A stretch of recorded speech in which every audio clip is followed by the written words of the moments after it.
नमस्कार, मी दिया झाटे. ठाणे जीवनदीप वार्तामध्ये आपले स्वागत आहे. वळू आजच्या बातमीपत्राकडे. आपलं शरीर निरोगी आणि मजबूत राहण्यासाठी आपण नेहमीच पोषक अन्न ग्रहण करत असतो, परंतु मानसिक आरोग्याकडे दुर्लक्ष करतो आणि म्हणूनच आजच्या तरुण पिढीला मानसिकदृष्ट्या सक्षम बनवण्यासाठी योगा खूप महत्त्वाचा आहे. त्यांनी मानसिकदृष्ट्या सक्षम व्हावं हा हेतू समोर ठेवून जीवनदीप महाविद्यालय गोविल येथे राष्ट्रीय सेवा योजना विभागांतर्गत लक्ष 600 ते 650 विद्यार्थ्यांनी सहभाग नोंदवला होता. यावेळेस मुलांना सूर्यनमस्काराचे महत्त्व समजावून त्यांच्याकडून प्रात्यक्षिकरित्या सूर्यनमस्कार करून घेण्यात आले. नमस्कार, मी दिया झाटे. ठाणे जीवनदीप वार्तामध्ये आपलं सर्वांचं अगदी मनापासून स्वागत. रथसप्तमी लक्ष सूर्यनमस्कार आयोजित आज जीवनदीप महाविद्यालयामध्ये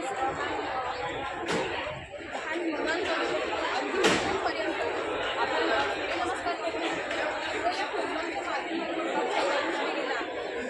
काय संदेश द्या. कारण माझी नवीन पिढी आपण पाहिली तर सोशल मीडियावरती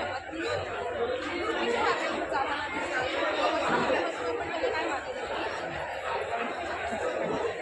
पहिली तर गोष्ट अशी आहे की तुम्ही म्हटलं सोशल मीडियाकडे खूप वळत आहे आणि त्यांचं आपल्या शारीरिक मानसिक आरोग्याकडे लक्ष थोडंसं दुर्लक्ष होतं. जिमला जरी जातात पण आपल्या कडे वळायला ते थोडंसं मागे पुढे बघतात.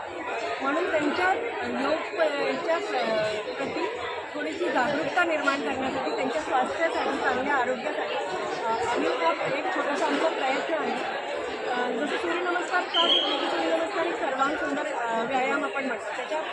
त्याच्या माध्यमातून मुलांचं शारीरिक, मानसिक, बौद्धिक आणि आध्यात्मिक सगळी प्रगती होते.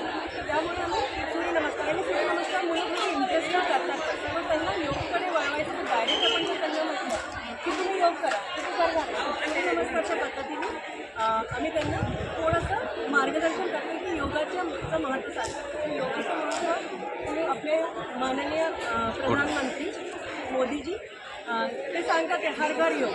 तर त्यांचा उद्देश हाच आहे की आपली जी तरुण पिढी आहे त्यांचं स्वास्थ्य चांगलं राहावं, स्वस्थ भारत त्यांचा मिशन आहे. तर त्याच्या मिशनसोबत आम्ही काम करतो आणि हा आमचा एक छोटासा प्रयत्न आहे की सर्व मुलांनी सूर्यनमस्कार कमीत कमी 12 सूर्यनमस्कार केली घालावे. त्यांनी की त्यांचं आरोग्य चांगलं राहील आणि त्यांचं कॉन्सन्ट्रेशन हे फोकस त्यासाठी जीवनदीप कॉलेजने आम्हाला या उपक्रमात आम्हाला सहयोग केला. त्याच्यासाठी खूप खूप धन्यवाद. नक्कीच आपण सर्वांनी योगा करायला पाहिजे कारण याचा आपल्या शारीरिक तसंच मानसिक आरोग्यावर सुद्धा चांगला परिणाम होतो. कॅमेरामॅन भूषणसह मी दियासाठी जीवनदीप वार्ता. आजचे हे बातमीपत्र येथेच संपत आहे. पुन्हा भेटूया याच वेळी याच ठिकाणी. पाहत राहा ठाणे जीवनदीप वार्ता.